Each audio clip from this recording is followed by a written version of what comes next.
Kita lanjut di hadis pertama. Haddatsana Ibnu Qatil qala akhbaruna dan seterusnya dari Aba. Selaina kami semua telah sholat Umar bin Abdul Aziz beserta Umar bin Abdul Aziz ad-duhra sholat zuhur. Kharajana, kemudian kami semua keluar hatta dakhalna sehingga kami semua masuk ala Anasin bin Anasin berjumpa sahabat Anas bin Malik. Wajadnahu, kami mendapati sahabat Anas itu yusolli sedang sholat al-asra, sholat asar. Maka aku bertanya, ya ammi, wahai paman, ma hadis sholatu allati shallaita. Sholat apakah gerangan ini yang engkau telah melakukan? Paman. Qala, menjawab sahabat Anas bin Malik, al-asru, sholat asar. Hadihi, dan sholat ini, sholatu Rasulullah sallallahu alaihi wasallam, adalah sholatnya Rasulullah sallallahu alaihi wasallam. Allati, yaitu sholat kunna, yang kami semua dahulu nusolli, pernah sholat bersama ma'ahu, beserta Rasulullah sallallahu alaihi wasallam. Ini hadis ini menjelaskan sholat asar, waktu sholat asar. Dan urutannya tentu setelah sholat zuhur.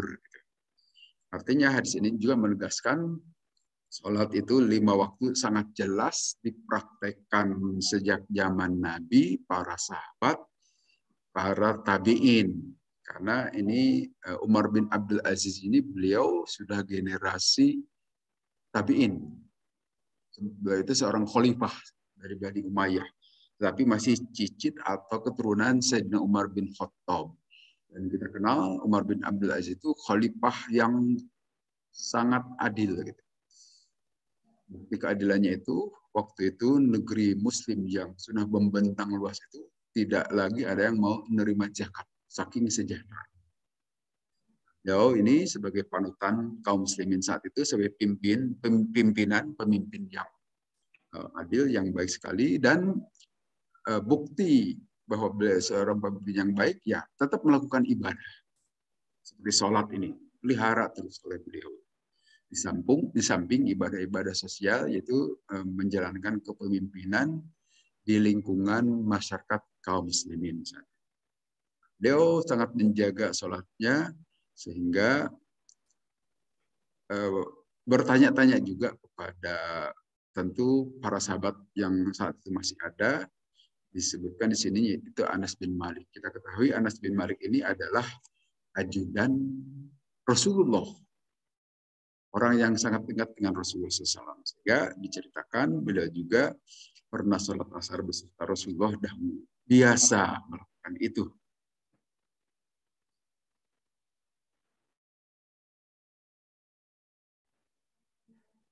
Nah, di sini wabihi dalilun, sebagai dalil ala sholatul asri, untuk melakukan sholat asar di awal waktiha, pada awal waktunya.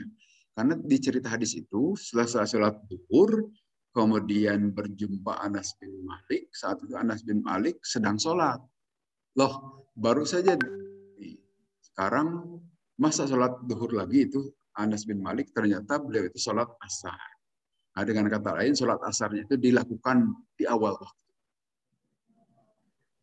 Karena begitu selesai zuhur langsung asar. Walaupun nanti ada pendapat para ulama, ada jeda sebetulnya sedikit antara zuhur dan asar itu. Itu jedanya itu hanya beberapa menit. Gitu. Waktu zuhur itu begitu bayangan kita, atau bayangan benda itu sama persis panjangnya dengan benda itu, habis waktu. Nah, sedikit mau berubah bayangan itu lebih panjang dari benda aslinya itu, maka itu masuk asar. Nah, perubahan sedikit itulah kata para ulama sebagai waktu jeda antara zuhur dan asar. Tapi sebagian lain mengatakan tidak, nyambung saja. Nyambung antara waktu zuhur dan asar itu. Nah, ini aidon payadul aidon ala adami fasilah bainal waqtaini. Ini menunjukkan apa yang dipraktekkan oleh sahabat Anas bin Malik itu, mempraktekkan adamil fasilati, tidak adanya waktu jeda bainal waktu ini antara dua waktu zuhur dan asar. Itu pendapat mengatakan nyambung waktu zuhur dan asar. Tapi sebagian ulama mengatakan ada jeda. Hadis berikutnya, Haddatsana Abu Yaman dan seterusnya dari Anas bin Malik juga. Ola berkata Anas bin Malik, karena ada Rasulullah Sallallahu Alaihi Wasallam yusolli, beliau sholat wal al asr sholat asar, wasyamsu dan matahari saat itu murtafiatun masih tinggi, hayatun masih menyinarkan cahaya. Adhabud dahibu, pergilah seseorang yang pergi ilal awali ke sebuah tempat yang namanya awali. Wayatihim maka mendatangi itu sahabat tadi ke penduduk awali wasyamsu murtafiatun dan matahari masih tinggi. Wa ba'dul awali dan sebagian dari penduduk awali minal Madinah dari kota Madinah ala arba'ati amyalin kurang lebih sejauh jarak 4 mil atau kira-kira segitu.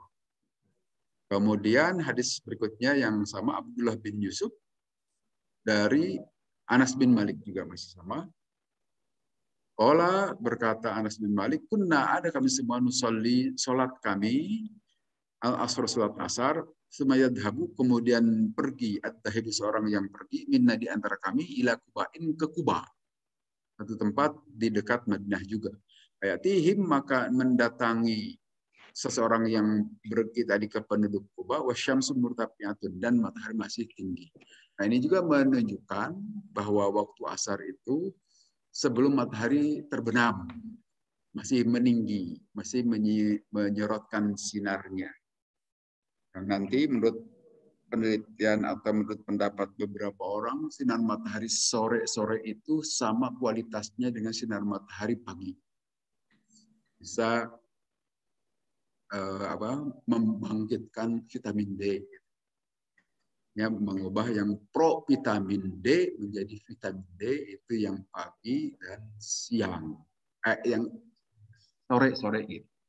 Walaupun sebagian juga membantah, oh tidak, harusnya siang hari antara pukul 10 sampai pukul 2. Nah, itu juga jangankan dalam persoalan agama dan persoalan begitu aja beda-beda pendapat para ahli.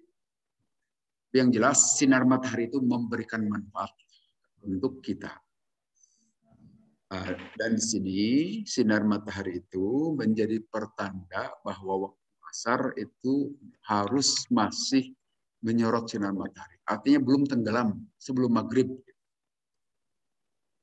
Wa fi dzalika dan di dalam hadis-hadis itu dalilun sebagai dalil ala ta'jilihi terhadap mempercepatnya Rasulullah sallallahu alaihi wasallam as-salatul asra terhadap li sholatul asri untuk melakukan sholat asar liwas bisyamsi dengan menyipati matahari bil irtifai masih tinggi.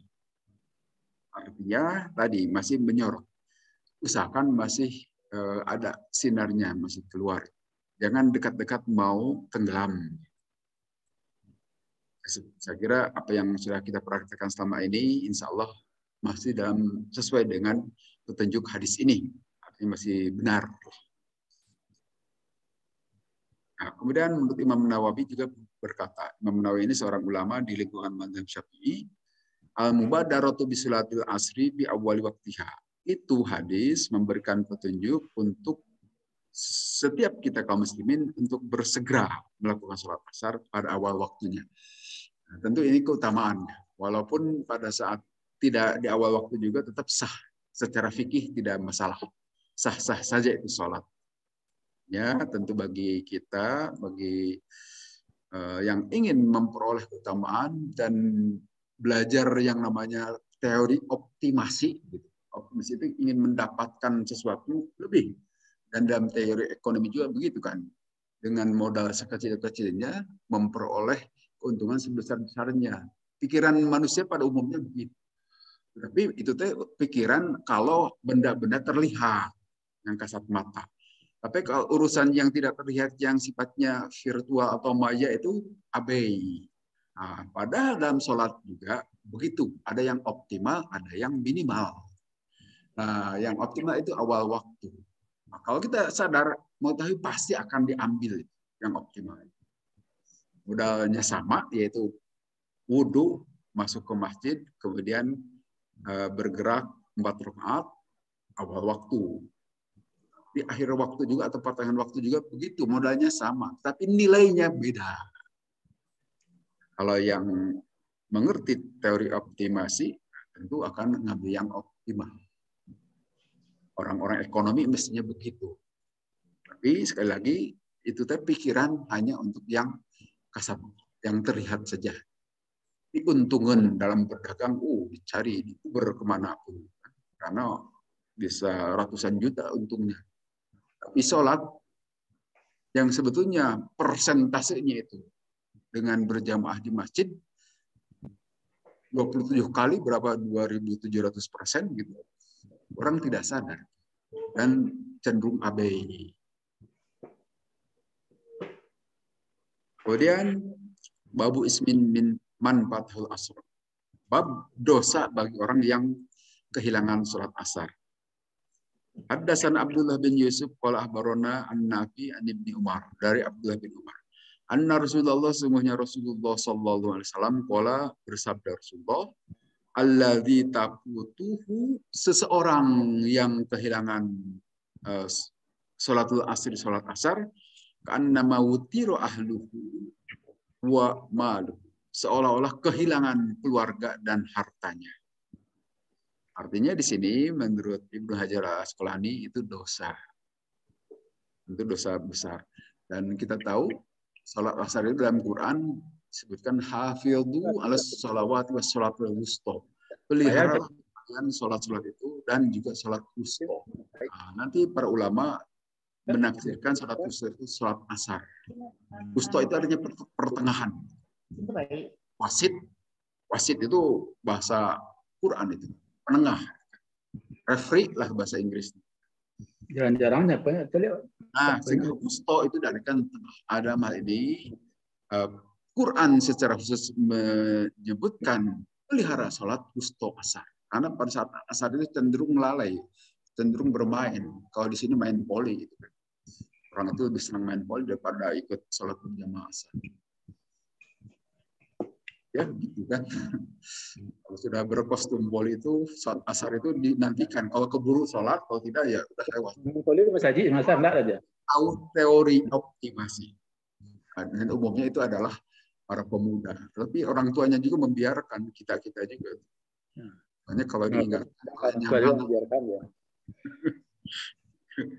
Biar nanti di akhirat akan terjadi itu, saling hujat-menghujat antara kita dan mereka. Diingatkan malah nyangaman. Kemudian kalau tidak diingatkan kita salah juga. Artinya kehilangan harta dan bendanya. Potol lah gitu kan.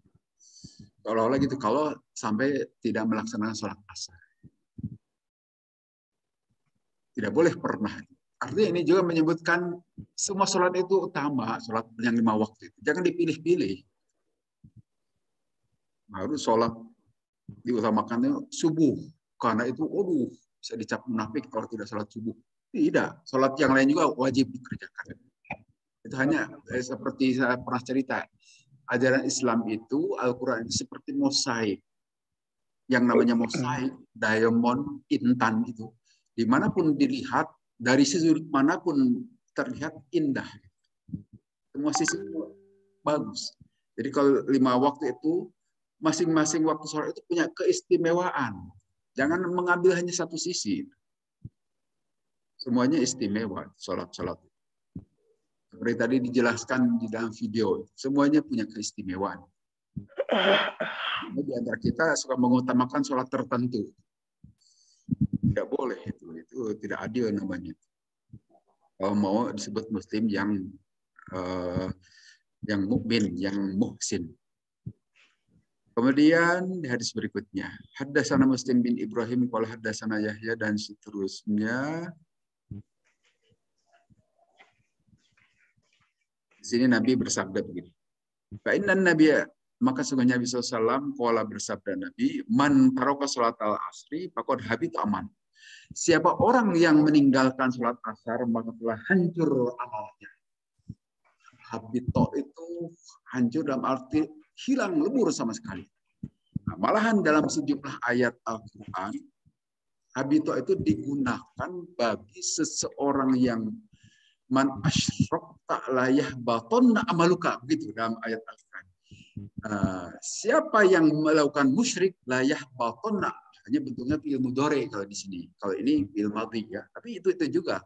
La yahbatanna pasti akan hancur lebur, dalam arti tidak menyisa sama sekali amal-amalan yang selama ini sudah kita bangun, sudah kita kerjakan. Begitu kita musyrik, hilang tuh amal sholatnya, hilang amal puasanya, hilang semua kebaikan yang pernah kita lakukan. Kalau kita menyekutukan Allah musyrik.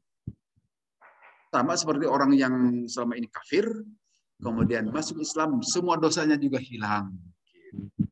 Nah, itu berlaku juga bagi mereka kaum muslim yang selama ini melakukan ketaatan-ketaatan, tapi begitu menyekutukan Allah, hilang lebur. Nah, demikian juga sangat dahsyat bahasa dalam hadis ini yang menyatakan orang yang meninggalkan sholat asar itu pakai kata-kata habito. Habito itu artinya hancur lebur, hilang. Jadi seolah-olah melakukan penyekutuan pada Allah. Sehingga dengan demikian, hati-hatilah dengan waktu asar. Jangan sampai terlewat untuk sholat. Harus terus dipelihara. Nah, terutama dalam kondisi-kondisi darurat. Kalau dalam kondisi normal, insya Allah aman. Saat ada di rumah, saat tidak ada kesibukan, insya Allah terpelihara. Dalam keadaan darurat, itu kadang-kadang ditinggalkan. Perjalanan misalnya. Dengan berbagai macam alasan ditinggalkan. Atau sedang sakit. Kalau yang sakit wajar tidak sadar, yang menunggunya itu yang harus mengingatkan. Dengan berbagai macam cara tentu saja. Nah, di sini hadis bakiru ajiru, segerakanlah melakukan sholat. Jadi kalau bisa usahakan di awal waktu. Karena siapa orang yang meninggalkan itu kata-katanya menggunakan ahbato atau layah baton. Nah, sebagaimana orang yang tadi musyrik, hilang amal kebaikannya. Artinya dicatat jadi 0 lagi nilai orang tersebut. Harus merangkak dari awal lagi, mengumpulkan kebaikan-kebaikan. Nah, di sini di penjelasan al-habdu itu al-ibtal, batal. Ayabdu intipa'u. Batallah semua manfaat-manfaat yang pernah dilakukan amalnya. Jadi dengan demikian tentu kita harus al-habdu, kehilangan itu dua macam. Habdu iskot, yaitu hilang sama sekali, terjun bebas gitu. Dari tadinya memperoleh nilai kebaikan, sekarang potol sama sekali hilang. Semua kebaikan iman dan semua kebaikannya hilang. Kemudian babu fadli salatil asar, keutamaan salat asar. Haddatsana al-Humaidi, qala haddatsana dan seterusnya dari Qais, dari Jarir. Qala berkata Jarir, kunna ada kami semua dahulu indan Nabi, di sisi Nabi sallallahu alaihi wasallam, panadoro maka melihat Nabi ilal qamari ke bulan, lailatan pada satu malam, yakni al-badr itu bulan purnama tanggal 14. Qala maka Nabi bersabda, innakum sesungguhnya kalian, hai orang-orang beriman, satarauna, kalian pasti akan melihat atau bakal melihat Rabbakum kepada Tuhan kalian, kama tarauna hadal qamar, sebagaimana kalian melihat bulan ini. Latudhamuna, tidak ada penghalang begitu bagi kalian semua tidak dihalangi di dalam melihat Tuhan kalian itu.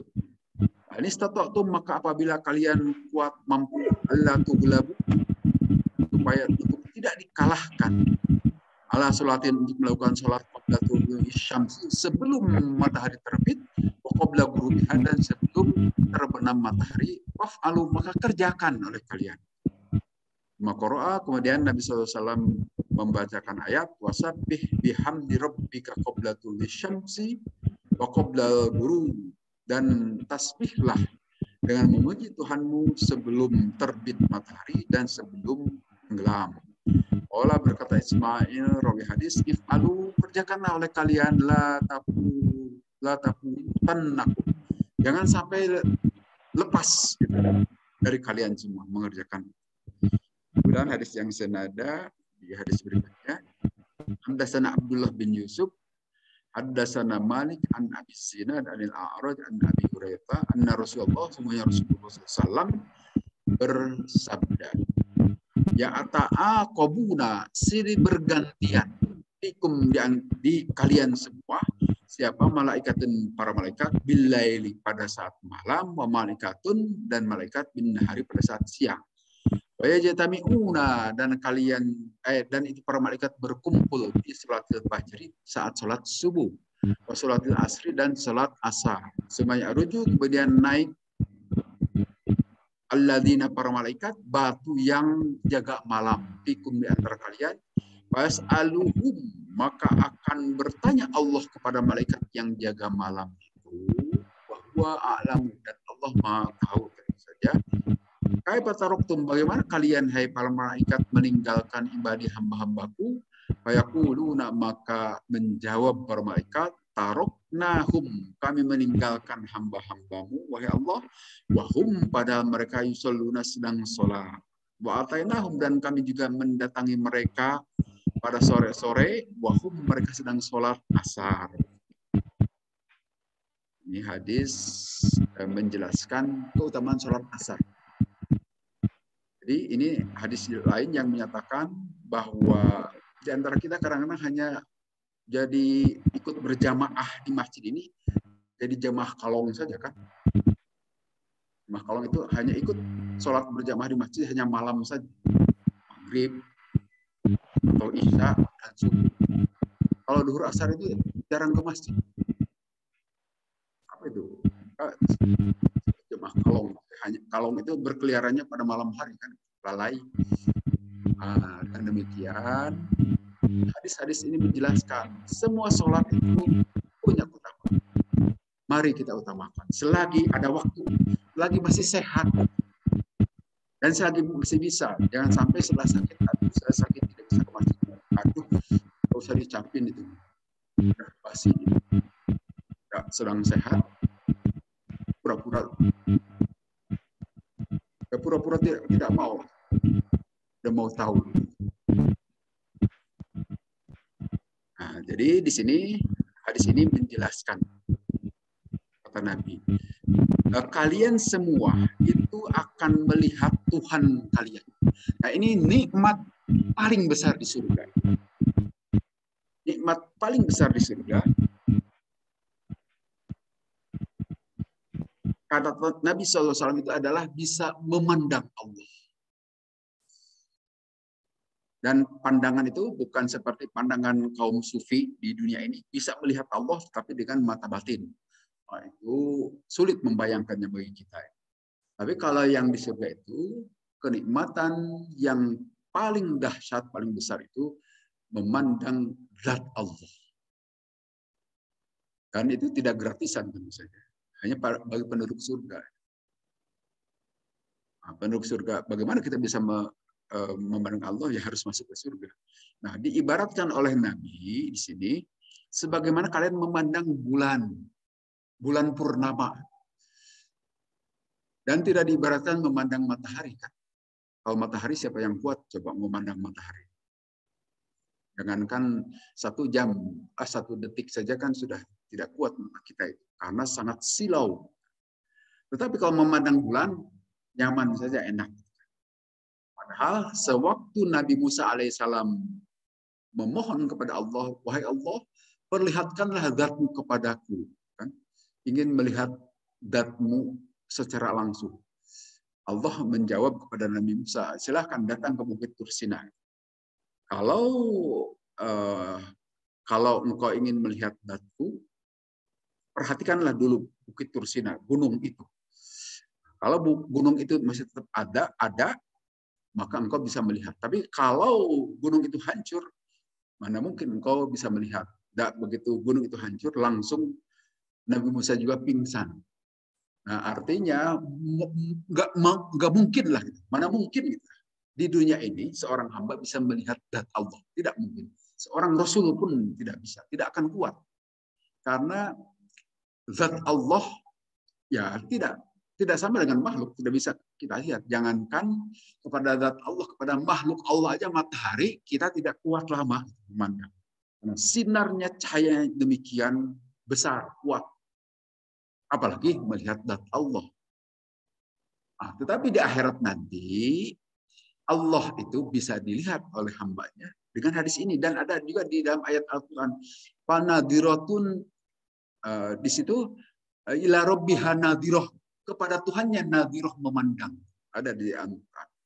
Nah, artinya nikmat paling besar itu memandang zat Allah di surga. Mengapa penduduk surga bisa melihat? Nah, itu sudah lain, settingnya sudah beda.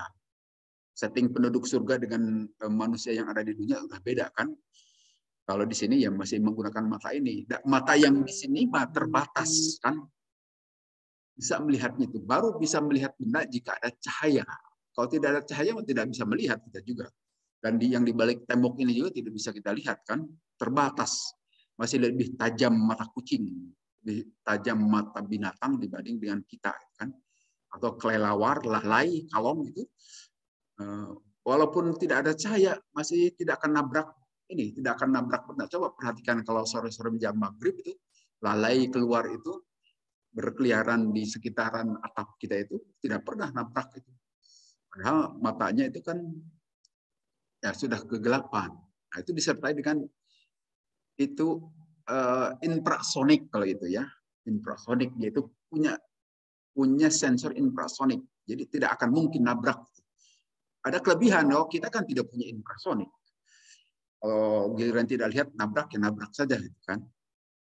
Nah, artinya mata kita di dunia ini sangat terbatas, kemudian nanti Allah berikan setting-setting tertentu sehingga bisa memandang wajah Allah, zat Allah, sebagaimana memandang cahaya bulan purnama. Artinya tidak silau mata kita, bisa nyaman, nikmat. Nikmat puncak di surga itu. Itu. Dan tidak akan pernah bosan namanya di surga. Seperti dalam surat Al-Kahfi kan, la yabunha hiwala. Penduduk-penduduk surga itu tidak pernah bosan, tidak pernah ingin pindah. Karena nikmatnya yang terus-terusan. Nah, innakum satarona rabbakum, sesungguhnya kalian akan melihat Tuhan kalian itu kama tarawna hadzal qamar, sebagaimana kalian melihat bulan ini. Tidak dibandang. Nah, untuk bisa menikmati makin panjang berhadapan dengan Allah, wajah Allah itu adalah dengan cara melakukan sholat qoblatul isyam, sebelum matahari terbit, artinya sholat subuh. Wa qabla ghurubiha, dan sebelum terbenam, sholat asar. Itu menunjukkan keutamaan dua sholat ini. Asar juga jangan dimomoreken, tidak mau ke masjid, tidak mau. Soalnya ada jamaah kita itu begitu kan, tidak mau duhur asar ke sini. Aduh, rugi, itu rugi ya. Ini hadis sahih ini. Dan sebelum terbenam matahari, faf'alu, maka kerjakan. Tadi yang mengerti teori optimal itu tidak akan membiarkan kesempatan, akan dikejar. Malah dalam hadis lain, walaupun sambil merangkak, boro-boro merangkak, bisa jalan juga abai di sebagian kaum muslimin ya. Harusnya dikejar. Kagum saya ke Pak Budi itu. Mudah-mudahan sakit masih terus saja ke masjid. Mudah-mudahan Allah memberkahi Bapak. Kemudian summa qara'a, kemudian Nabi membacakan wasabbih bihamdi rabbik, dan maha sucikanlah Allah dengan memuji Tuhan. Qoblatul syamsi, nah ini ayat Quran secara khusus disitir dalam Quran juga, sholat sebelum matahari terbit yaitu subuh, wa qoblal ghurub, dan sebelum terbenam. If'alu, kerjakan supaya bisa memandang zat Allah lebih lama lagi, bisa terus gitu kan. Itu syaratnya itu tetap lakukan sholat subuh dan maghrib dengan benar terapti ya untuk kita kaum pria ke masjid lah datang berjamaah. Kemudian di hadis berikutnya juga menceritakan itu keutamaan sholat subuh dan asar juga. Ternyata sholat subuh dan asar itu adalah waktu-waktu pergantian piket malaikat. Kalau satpam kan di sebuah perusahaan atau di perumahan yang jaga, kalau di sini kan hanya satpam malam saja ya di lingkungan kita. Tapi kalau di perumahan-perumahan itu atau di kantor itu mesti ada 2 piket. Ada satpam malam dan satpam siang. Kalau pagi kalau tidak salah setiap pukul 7 ya. Pukul 7 pagi dan nanti malamnya pukul 7 juga menjelang Isya. Tapi malaikat itu tidak begitu. Malaikat itu pergantiannya itu pas waktu subuh, sholat subuh, dan waktu sholat asar. Sebutkan begitu. Itu selalu terjadi pergantian. Itu yang kita sebut malaikat hafadhoh. Hafadhoh itu malaikat penjaga. Jadi setiap kita itu semuanya disertai malaikat penjaga yang menjaga kita sehari-hari. Nah, itu terjadi pergantiannya itu pada waktu sholat fajar, sholat subuh, dan sholat asar. Nah, kemudian di sini diceritakan itu yang jaga malam itu kembali diganti oleh yang jaga siang. Dan Allah bertanya, padahal Allah lebih tahu, maha tahu lah tanpa bertanya juga Allah maha tahu kan apa yang terjadi. Bertanya kepada malaikat yang jaga malam, kaifa taraktum ibadi, bagaimana kalian meninggalkan hamba-hambaku? Menjauh itu para malaikat, ya Allah kami tinggalkan hamba-hambamu pada saat mereka sedang sholat subuh. Jadi, tadi terjadi pergantian itu. Dan itu tentu di awal waktu. Ya. Subuh itu kan panjang. Oh iya, tapi yang dimaksud di sini adalah awal subuh dan awal asar. Itu terjadi pergantian. Nah, kata malaikat, kami tinggalkan itu hamba-hambamu itu pada saat mereka sedang sholat. Dan kami mendatangi mereka pada saat asar sebelumnya itu, kemarinnya itu, mereka juga sedang sholat. Jadi alangkah indahnya jika kita dilaporkan selalu oleh malaikat dalam keadaan begitu. Saya yakin nanti di alam kubur itu terang benderang. Insya Allah akan terang benderang. Walaupun di alam kubur itu sempit gitu ukurannya apa di liang lahat itu kan ditutup. Tetapi itu jasad. Tapi kita di alam kubur nyawa kita insya Allah akan terang benderang. Kalau itu tetap dikerjakan dengan persaksian malaikat. Malaikat itu akan bersaksi juga kepada kita. Ya, itu yang sesuatu yang gaib itu memang sulit dijadikan pengetahuan. Tapi bagi kaum yang beriman, ya itulah ilmu manusia itu kan ada 3 macam. Ada ilmu mistis. Ilmu mistis itu adalah yaitu yang gaib-gaib tadi. Bagaimana meyakini membenarkannya itu? Yaitu pakai iman. Karena berita-beritanya itu berita gaib yang sulit dibuktikan itu. Secara lapangan sulit dibuktikan. Beda dengan scientific gitu. Scientific knowledge gitu, atau engineering knowledge itu kebenarannya bisa diuji dengan logika dan uji lapangan atau uji empiris sehingga kita yakin ya seperti tadi teori optimal itu yang berasal dari ekonomi ataupun dari ilmu matematika itu diuji secara rumus-rumus dan juga diuji di pasar gitu, kalau ekonomi sehingga manusia yakin. Atau filsafat, kalau filsafat itu cukup pakai logika saja. Ya 3 macam itu. Nah, bagi kita kaum mukmin, tentu saja tidak boleh juga terima sembarang berita gaib. Harus bersumber dari yang maha gaib, dari Allah. Nah, Allah melalui Rasulnya menyatakan seperti ini. Nah, kita meyakini itu harus dengan iman. Tidak bisa dilogikakan dalam hal ini. Tetapi logika juga akan membenarkan nanti, yaitu akan terjadi kematian gitu. Tak ada manusia yang abadi. Dan kita juga belajar dari siklus hidup manusia itu. Manusia itu berubah kan. Waktu anak-anak, segar bugar, dewasa, remaja, merasa paling segalanya itu buta tulang, buta daging. Nanti setelah agak dewasa jadi buta hijau gitu. Lama-lama menurun kekuatan kita itu. Pikiran, daya ingat berkurang, fisik apalagi. Nah, itu menunjukkan bahwa kita itu akan mencapai satu saat yang kita tidak bisa menguasai diri kita ini lagi. Nah, pada saat itu tidak ada lain kecuali menyerahkan diri kepada Allah. Nah, itu membuktikan bahwa kehidupan akhirat itu akan ada. Dan itu berita itu sudah disampaikan oleh Nabi jauh-jauh sebelumnya. Jadi merugilah yang tidak meyakini ini.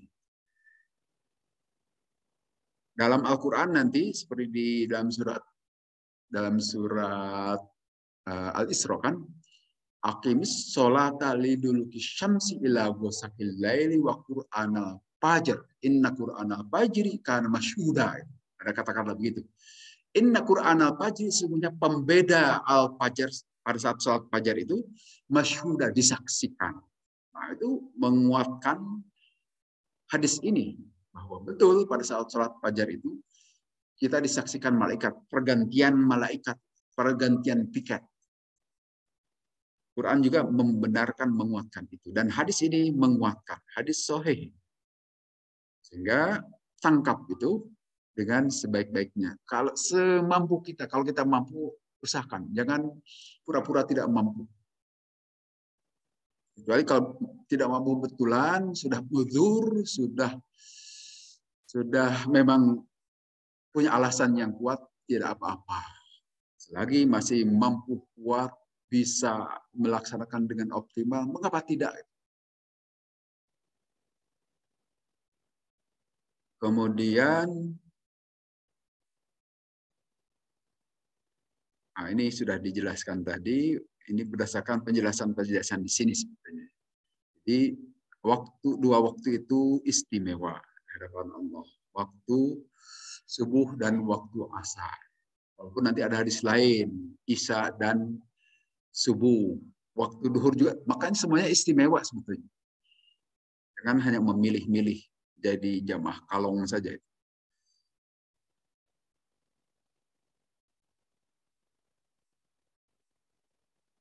Di sini ulama berkata, wabaju munasabati dzikri hataini salataini inda dzikri ru'yah anna salat afdal ta'ah. Para ulama berkata, mengapa menyebutkan dua salat ini dalam menyebutkan tentang melihat Allah di akhirat nanti, anna salat afdalut ta'ah, karena salat itu seutama-utamanya ketaatan. Ketaatan yang paling utama kepada Allah itu salat.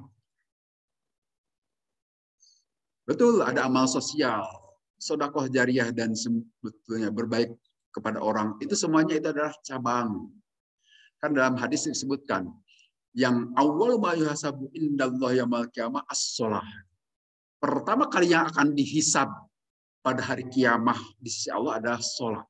Jika sholatnya baik, maka amal-amal yang lainnya bakal baik. Tapi kalau sholatnya tidak baik, amal yang lainnya kemungkinan tidak baik. Artinya sholat itu sebagai tiang utama, penyangga. Amal-amal yang lain itu akan bertumpu pada penyangga utama ini. Mana mungkin bisa sedekah dengan baik kalau sholatnya tidak kokoh.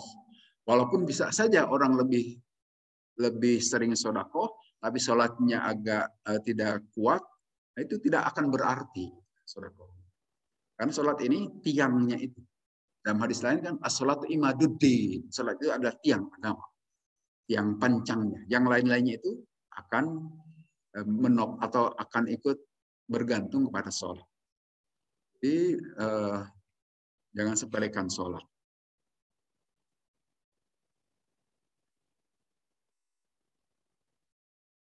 Kemudian di hadis berikutnya, tadi ayat yang disebutkan dalam Al-Quran, Inna Qur'anal fajri kana masyhuda. Sesungguhnya Quran fajar itu, bacaan fajar atau pembeda fajar, masyhuda atau sholat fajar, nanti diartikan begitu. Wa tashhadu al-malaikatul lail wan nahar. Disaksikan dua malaikat langsung, malaikat penjaga malam dan penjaga siang. Itu utamanya begitu. Sholat subuh dan sholat asar. Langsung sekaligus dua shift malaikat penjaga menyaksikan langsung. Artinya persaksiannya makin kuat di sisi Allah. Kemudian hadis yang lain, babu man adraka rakaatan minas. Bagaimana kalau kita hanya mendapatkan 1 rakaat dari sholat asar, setelah itu habis waktunya gitu. Haddatsana Abu Nu'aim, haddatsana dan seterusnya dari Abi Hurairah, qala bersabda Rasulullah SAW, Ida adroka, apabila mendapati ahadukum salah seorang di antara kalian sajadatan 1 sujudan min sholatil asri, dari sholat asar, qabla an taghruba, sebelum tenggelam asyams matahari, fayutimma, maka sempurnakanlah sholatnya itu. Wa idza adroka, dan apabila mendapati seseorang itu sajadatan 1 kali sujudan min sholatis subhi, dari sholat subuh, qabla an tatlu'a, sebelum terbit asyams matahari, fayutimma, maka hendaklah sempurnakan itu sholat. Di akhir waktu juga sah itu sholat. Bahkan di dalam hadis ini disebutkan, jadi menjelang terbenam matahari kita baru sholat, sehingga baru 1 rakaat. Setelah itu masuk waktu maghrib, itu tetap sah. Tapi seperti tadi kan, itu ya tentu saja orang yang duluan mengerjakan itu akan memperoleh lebih banyak nilai dibanding dengan orang yang akhir masuknya. Kalau dari sisi kesahan secara fikih sah. Waktu sholat di akhir juga, nggak apa-apa. Daripada tidak sholat, itu mungkin pakai itu aja. Daripada. Nggak apa-apa. Tetapi apabila mampu dan kita kuat bisa melaksanakan awal waktu, apalagi dengan berjamaah, itu utama. Orang yang mengerti, orang yang mudah tercahayai. Walaupun dimanapun, tidak mesti di masjid ini saja. Silakan di masjid yang lain. Yang penting usahakan di masjid. Atau kalau tidak ada masjid, ya di musola. Pokoknya usahakan berjamaah. Kalau bisanya di rumah, ya dengan keluarga. Tapi yang utama tetap harus di masjid. Kemudian di hadis berikutnya, ini hadis panjang. Haddatsana Abdul Aziz, dan seterusnya dari Salim bin Abdullah, dari bapaknya.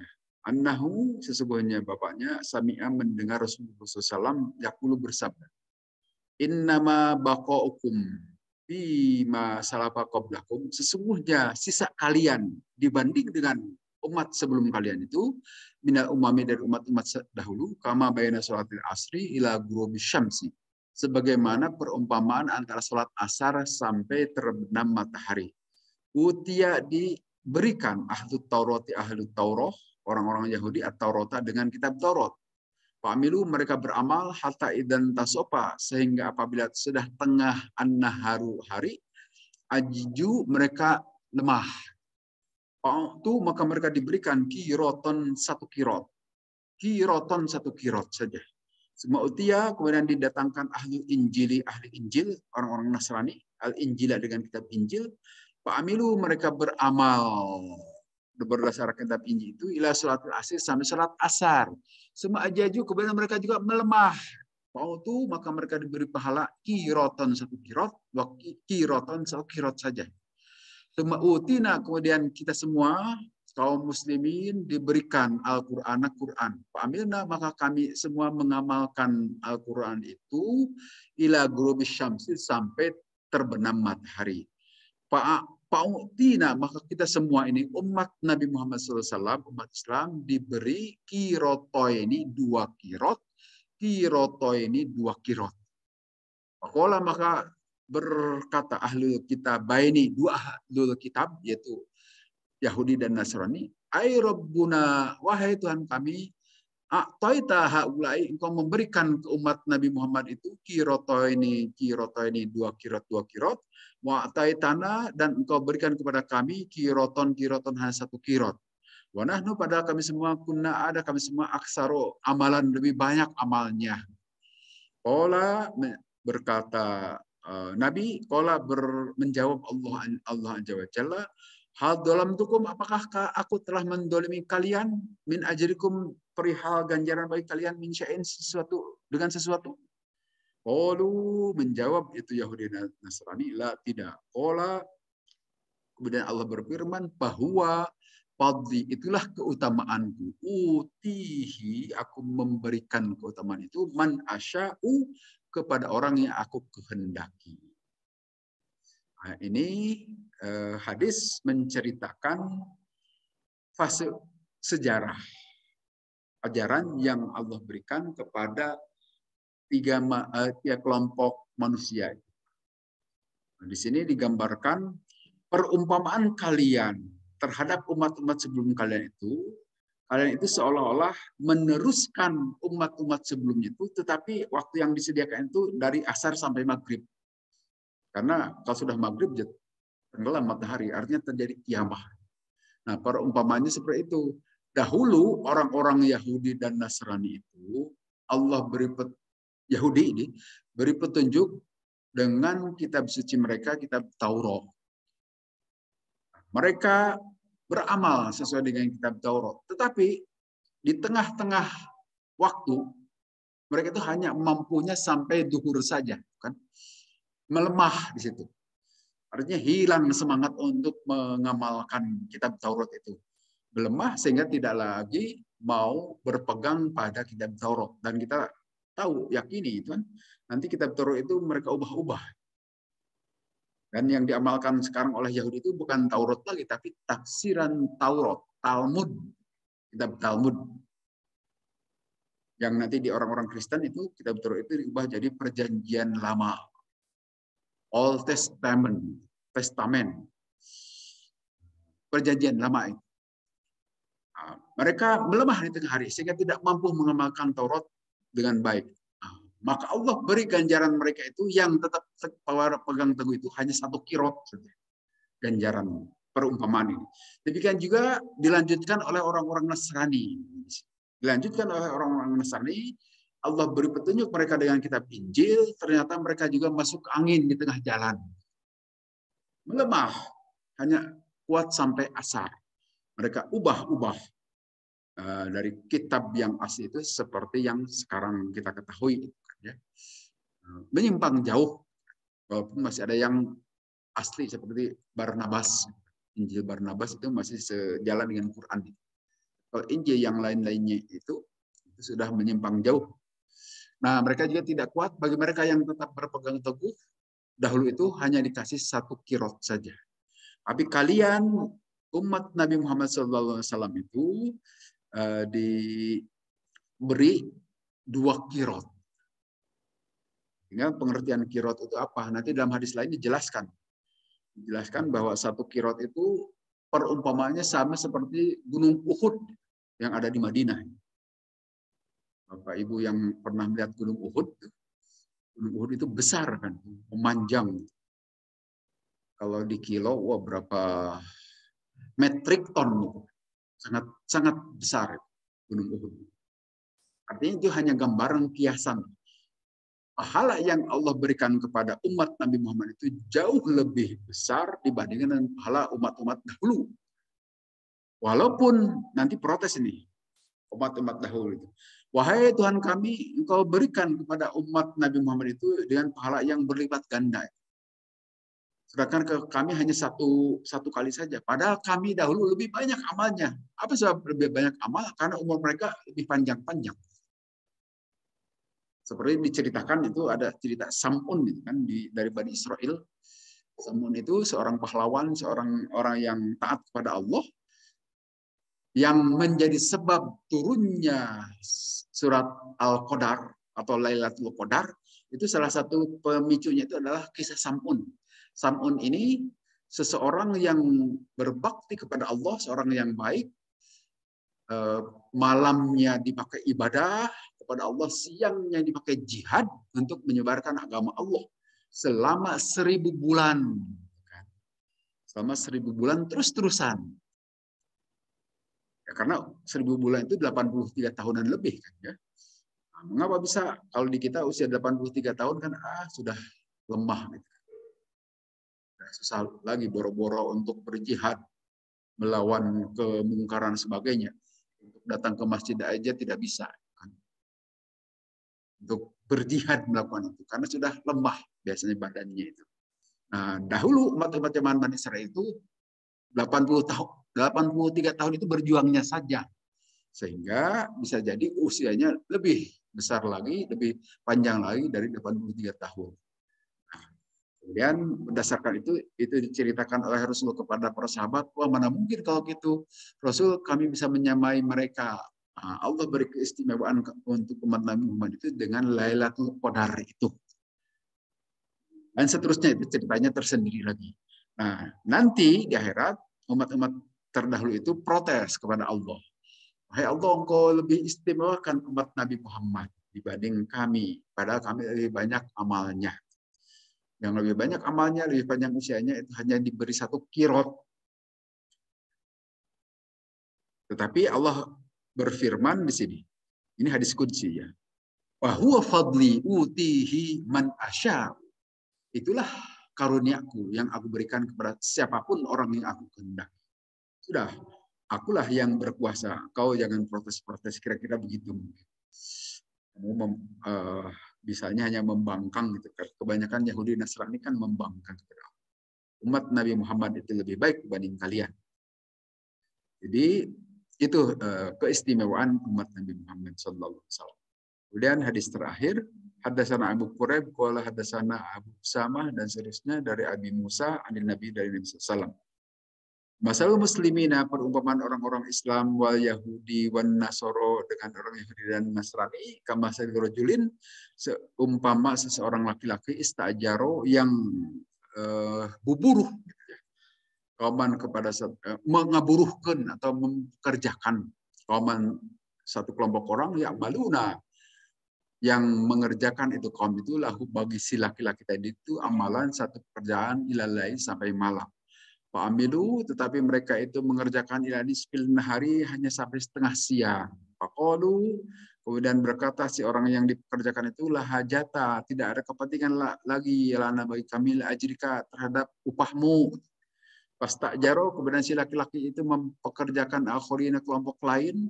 Pakola berkata si laki-laki itu, akmilu, sempurnakanlah baqiyata yaumikum, sisa hari kalian yang ditinggalkan si Yahudi tadi.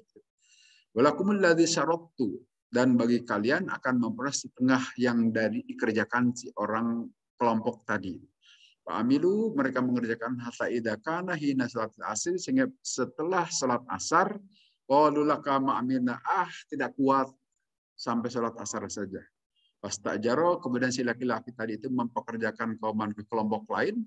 Pak Amilu mengerjakan kelompok lain, yaitu kalau di sini umat Nabi Muhammad, baqiyata yaumihim, sisa hari-hari mereka, hatta gobati syamsu, sampai terbenam matahari.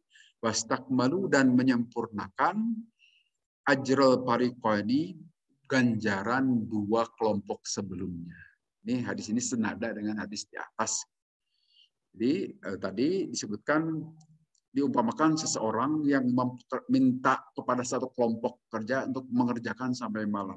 Tapi kelompok ini tidak mampu sampai malam, sampai tengah hari saja, sehingga pahalanya atau ganjarannya atau upahnya juga ya hanya segitu. Kemudian menyuruh kelompok lainnya hanya mampu sampai asar. Beruntunglah kita yang disuruh bekerja hanya dari asar sampai maghrib gitu Pak. Artinya usia kita pendek-pendek kan. Nah, kalau kita usianya 60, wah saya tinggal 2 tahun lagi berarti. Kalau 60. Itu bapak-bapak berapa tahun. Kalau sudah kelewatan ya. Nah, itu berarti usia baliknya kan usia 15 tahun. Nah, paling-paling berapa tahun kan dipakai ibadah dan diterima itu. Kurang dari 40 tahun ya. 45 lah paling banyak. Sedikit saja umat Nabi Muhammad.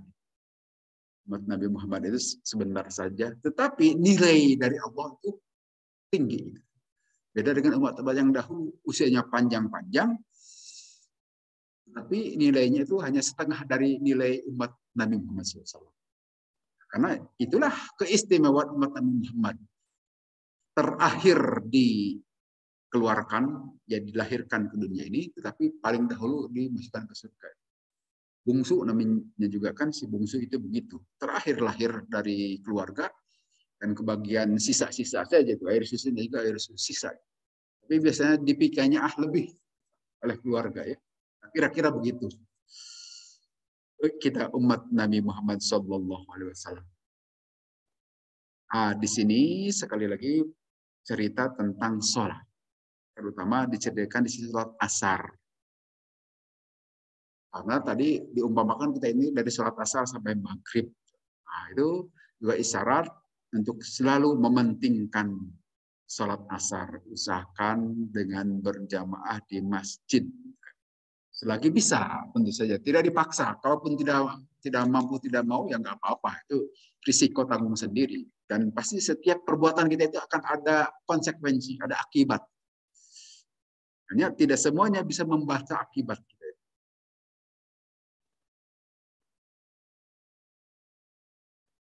Saya kira mungkin ini saja penjelasan ini dengan apa yang tadi disampaikan.